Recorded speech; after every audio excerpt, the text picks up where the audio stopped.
Mama's Boy Productions.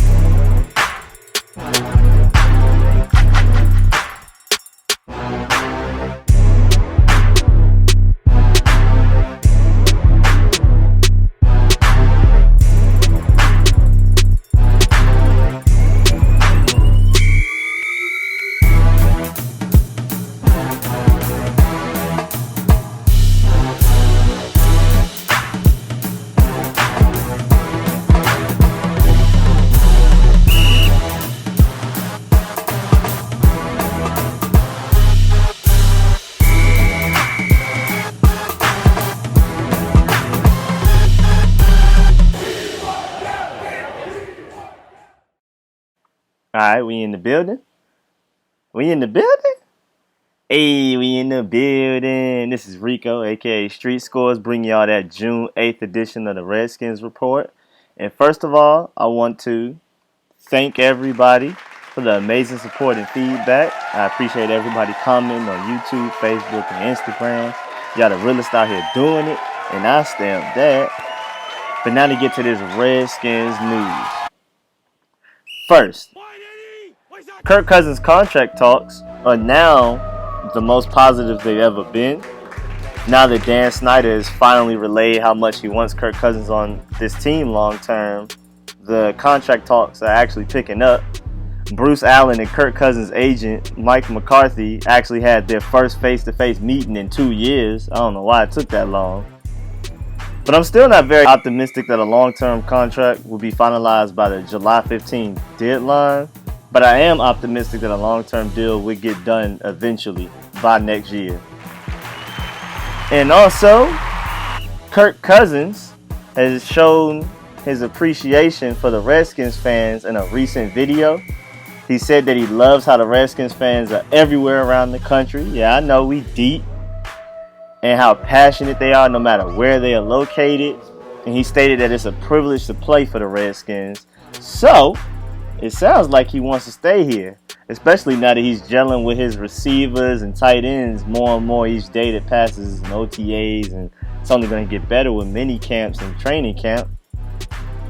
And also, speaking of Kirk Cousins, he is one of the 7 players on our team predicted to make the Pro Bowl this coming season, according to the website Fansided. You know, they kind of forgot to include Terrell Pryor, Jonathan Allen, Morgan Moses, Samaje Perine, Ryan Kerrigan, Junior Gillette, and a few others. But it's okay, because, you know, it must have been a typo or something. Must have been like a glitch in the article that deleted all those names, because I know they had them in there. But, you know, it's cool. But the list did include Trent I Ain't Here to Be Nice Williams, Brandon Lumberjack Sheriff, Jordan Yards After the Catch Reed, Zach Future Defensive MVP Brown, and Josh Lockup, your favorite receiver Norman. Now segueing through Josh Norman to the next topic. Second, Redskins cornerbacks will now travel under Greg Minuski's new defense. I mentioned that in the depth chart analysis, but that was never mentioned in a Redskins report, so I'm bringing this to y'all now. Bringing this to y'all again, regurgitating the information because this is important. No longer will corners stay on one side of the field, no matter what the offense is showing or doing. So Josh Norman will now follow and cover the other team's best receiver, no matter what's going on. And this solves a big problem that not only Redskins fans, but football spectators all around the league had with Josh Norman's game. But it wasn't even his fault. It was Joe Barry's sloppy neck. Our old defensive coordinator, if y'all just didn't know. But, you know, Josh Norman, with all this trash talk, wants to guard every opponent's best receiver, and I love it. He likes to bring it, and he's not scared of a soul out there on the field. Being 6 foot flat, you know, 190 pounds, guarding receivers like Dez, who was 6'2", 218. He don't care about all that, and I love his toughness. And also noteworthy, my boy Josh Norman, over there talking about 2016, his first year with us last year, was his best year by far in his career. I mean, other than that one Odell game, I mostly agree that he had a great year. But best year by far? The by far part is a Space Jam final scene Michael Jordan noodle arm kind of stretch in my opinion. But if y'all agree or disagree, let me know in the comments. Get in there and talk about it. But my boy Josh Norman gonna have to guard, a crazy list of wide receivers. He gonna have to guard Alshon Jeffrey twice, Amari Cooper, ex-teammate Pierre, as you notice on the bottom right, he's the only positive clip in this whole thing. Dez Bryant at the top left twice, Doug Baldwin, Speed Demon Stephon Diggs, Michael Thomas at the bottom left, Odell Beckham at the top right twice, more than likely Keenan Allen on the Chargers, because he's more than likely going to be the number one receiver, Larry Legend Fitzgerald, and Demaryius Thomas. Like, what? I hope he drinking his milk, because it's going to be ugly. There's some future Hall of Famers and countless Pro Bowls amongst that list. And, Josh Norman going to have to become RoboCop to deal with all that, man, for real. But yeah, that's why my boy Josh Norman going to get some help from my boy in the next topic. Third, my boy, DJ Swearinger. He came up with a nickname for the Redskins secondary. The secondary that's going to be locking up some of the best offense in the NFL next season and hitting folks with the intent to intimidate. It is the Flight Marshals.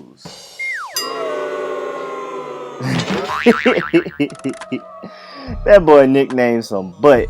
I'm going to need you to go back to the lab on that one. My boy DJ must have been sweating like my boy SpongeBob when he was trying to write that essay and all he came up with was that "the" with all them designs on it. Even Josh Norman feels like the nickname needs some work. Bro, I really hope you weren't proud of that name. That name's some hot dog water, boy. Some butt. But in other news from my boy, y'all boy for the week, DJ Swearinger, he stated he idolized the late great Sean Taylor while he was growing up in South Carolina. RIP to that man for real. He was on his way to the Hall of Fame, and I stamped that. But folks out here hating, we all know how that go. But DJ Swearinger said that he idolized Sean Taylor, and if he can be even somewhat close to what Sean Taylor was, look at these hits. And he was a free safety. He wasn't even a strong safety doing these hits. He was a free safety, so he could cover the whole field and land on these boys.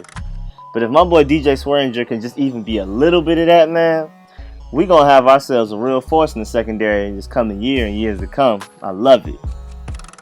Now, also, DJ said that he knew that him or his ex-teammate Tony Jefferson in Arizona were gonna end up in Washington next season after watching how bad the Redskins secondary was on film. We were so bad, they would watch on film on us to prepare for their game against us week 13 of last year, and they noticed like there was a job opening mid-season. Like, what? Like, them boys had them applications ready after watching our film, boy. We was that atrocious. And P.S. Please come up with a better name than Flight Marshals. That's some garbage juice, boy. You're not going to be out here disrespecting yourself and your fellow Redskins Warriors with that ashy little name you came up with.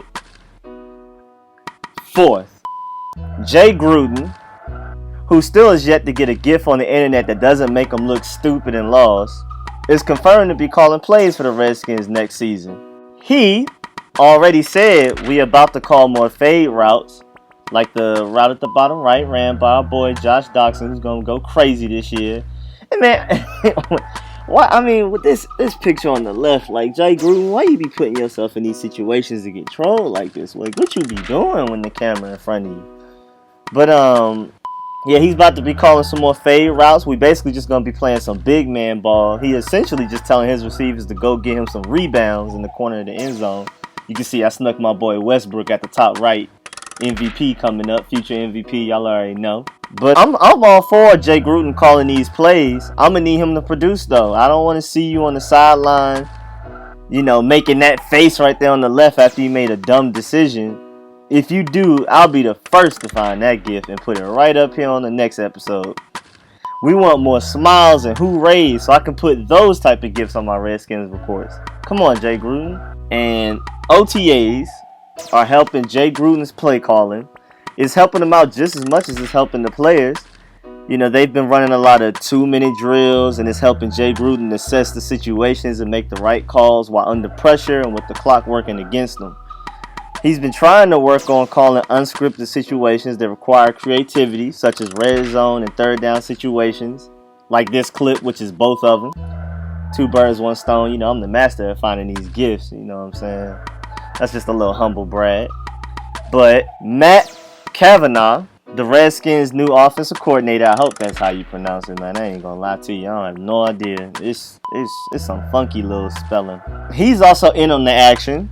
They will be splitting up duties because, Jay Gruden being an offensive-minded head coach, and with Matt Cavanaugh, I'm just going to call him Matt, with Matt being our offensive coordinator and having high expectations, they're going to be splitting up some of the responsibilities. It's going to be more of a teamwork and a team decision approach to a lot of the offensive duties and play calling, which I like, just as long as I see some results out there. Now, 5th. We only have 6 players on our current roster, which will be cut down by the regular season, so we might even have less, who are 30 years of age or older. And this wasn't even an article. I was just looking through our roster, I don't know, me just being a try-hard Redskins fan, always just looking up stuff. And I noticed, we really don't have that many people over 30, so I was like, let me look this up. And it's true. Our oldest players being Vernon Davis' art sculpting self and D'Angelo Hall's broke leg self at 33 years old, both of them. And that's crazy, especially for a team that's out there getting more than just 2 wins. Teams with a bunch of young players normally out here not tanking, because it's really hard to tank in football, except for the Jets are obviously doing it right now. That's for a later video. But, teams with a bunch of young players usually are unorganized and, they just running around just doing, a bunch of nothingness. So for our team to be this young and to be as good as we are, I have a lot of high hopes and high expectations for the years to come. You got these boys out here that's extra old on these teams. Folks out here ancient. Like my boy Terrence Newman, ex-Cowgirl at the top left, current Minnesota Viking. He's going to be 39 by the time the season starts, when he really need to be somewhere sitting down or playing some golf.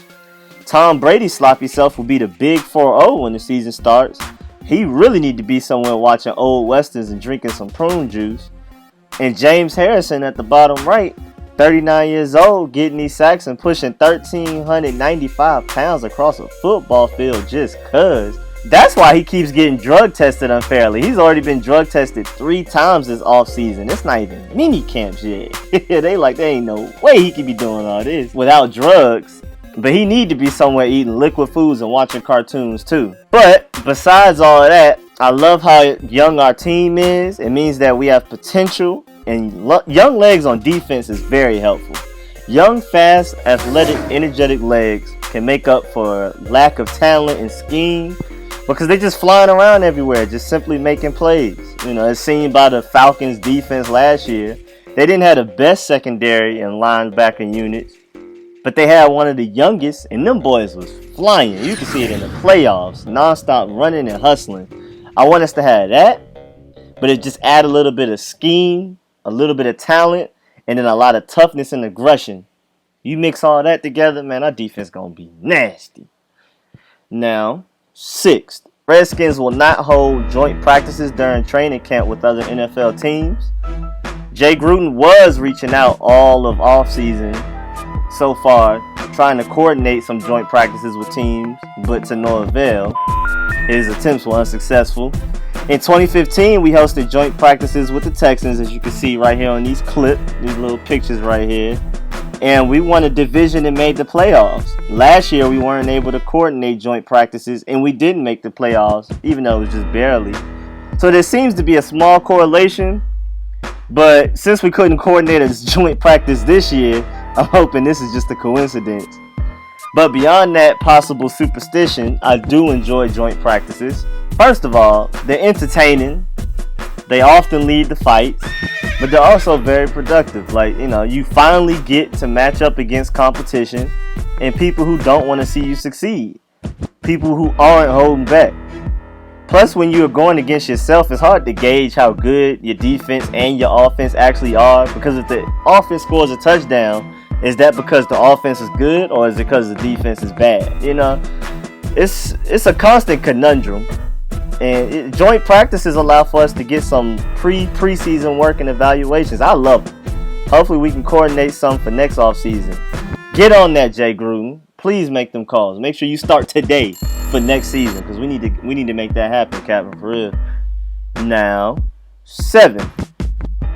Nick, I get paid more than a lot of NFL head coaches. Saban, head coach of the Alabama Dynasty. Roll Tide, ugly selves, has come out and praised the Redskins for drafting Jonathan Allen and Ryan Anderson. He's also provided some details as to why these picks are going to help us win some Super Bowls. And I'm not going to go into full details of his explanations, but I'm going to summarize everything a little bit. First, Jonathan Allen was a huge steal. If it wasn't for his alleged shoulder problem, that actually really isn't even a thing. And Nick Saban said they were never worried about it. People just making a bigger deal of it than it actually is. Then he definitely would have gone top 5, and he ended up going 17. Also, Jonathan is a great person both on and off the field. The complete package, no off the field issues. Hard worker. And you can see him making these plays in these clips. I mean, y'all can, I'll stop talking for a minute so y'all can truly watch this stuff, because he ain't playing with none of these blockers. Get off me. Ain't playing with these boys. Now, Ryan Anderson was a great pick because he plays with so much passion and aggression. His main goal is to punish whoever is playing against him, whoever's trying to block him at that moment. But his passion never turns into penalties or off the field issues. So it's basically the perfect level of passion for the game and the hate for the opponent. Now, the 8th and final topic, Bleacher Report put out a list of the most underrated players in NFL history. And the Redskins have 3 of them in the top 10. Hold on. First of all, can we take some time to appreciate that football players don't take these goofy little pictures on the left anymore? I could never imagine my boy Marshawn Lynch or Adam Pac-Man Jones or Cam Newton posing like that. They all get Joan the mess out of their folks. And that's just the sloppiest, just ugly. I hate that pose. Y'all look so goofy. But continuing, Ron McDowell, who played in the 60s and 70s, was a dominant run stopper. He finished his 16-year career with 12 interceptions, 14 fumble recoveries, 2 touchdowns, and 3 safeties. Unfortunately, he played for a Redskins franchise at the time that just wasn't winning a lot of games. So, went under the radar. It just be like that sometimes, man. Next, my boy, Landon Fletcher, came in at number 7. He always looked like a dude that can throw down on a barbecue, boy. He look like he can cook you up some mean burgers at a cookout. But the Redskins inside linebacker unit has not been the same since he retired. He was the general and playmaker that we surely miss. I know I definitely miss his impact on defense. It just has not been the same. But he played 256 regular season games, never missing a start. That's crazy. I mean, wait. I don't think y'all heard me. He never missed a start. And he played one of the most demanding and contact positions in all of sports. I mean, you can see it on the clip what he's doing at the bottom right, all that hitting. I mean, that's crazy. But London Fletcher finished with his career with 23 interceptions, 1,796 tackles, and 39 sacks. He even had 2 safeties and 2 touchdowns. But because he played in the same era as Brian Urlacher and Ray Lewis, he was not properly recognized for his true greatness, with never having made an all-pro team. So I hope he makes it to the Hall of Fame, but it's not looking great for him in that regard. But Landon Fletcher, man, I'm glad this article came out to recognize how great you truly were. A lot of people don't really know your name, and you need to be appreciated more than that. I should do a video just dedicating some highlights to him, because man, it just hasn't been the same since he's been gone, man. I tell you. But hopefully our boy Zach Brown, that we just picked up from Buffalo, go crazy this year and just do a little bit of what London Fletcher was doing. Just a little bit. Then we'd be super straight. Coming in at number 6, Henry Ellert. Mr. Just Let Your Soul Glow, who only played 4 years with us, mostly playing for the Los Angeles Rams. Henry Ellard came to the Redskins the year I was born, 1994. People say he was Antonio Brown level talent, but for some reason back then teams were run heavy and they just didn't want to get him the ball anywhere near as much as he should have. So Mr. Just Let Your Soul Glow never got to actually glow statistically like he should have. But right now we appreciating your talent. Sad you just didn't get to show how you could do it to him, man. And that's it for this June 8th edition of Redskins Report. Thank you everybody for supporting my page. We are well over 1,000 views for the last Redskins Report. I think we are 1.4K. And that's the one that don't even have my 5 little intro video on it. So I know this one gonna go crazy statistically. Keep supporting y'all. As always, thanks for watching. Go ahead and poke that like button. Stomp on it as much as you can. Favorite the video. Comment anything. I mean anything you want to. I told y'all can join on these little nasty braids I got on my head. Just something. Talk about football. Talk about some opinions y'all have that y'all agree with that I said. Something I disagree with. Anything. And then also, if you haven't already, subscribe to my channel. I will subscribe back off rip. As soon as I get the notification and I notice it, it's an instant subscribe back. Trying to show love out here, trying to spread the love. I want some love back, and I also feel like other people need it. But most importantly, share this to everybody. I'm out here trying to eat. I'm trying to get it out here. Catch y'all folks next time. Stay 10 toes down out there. I'm out.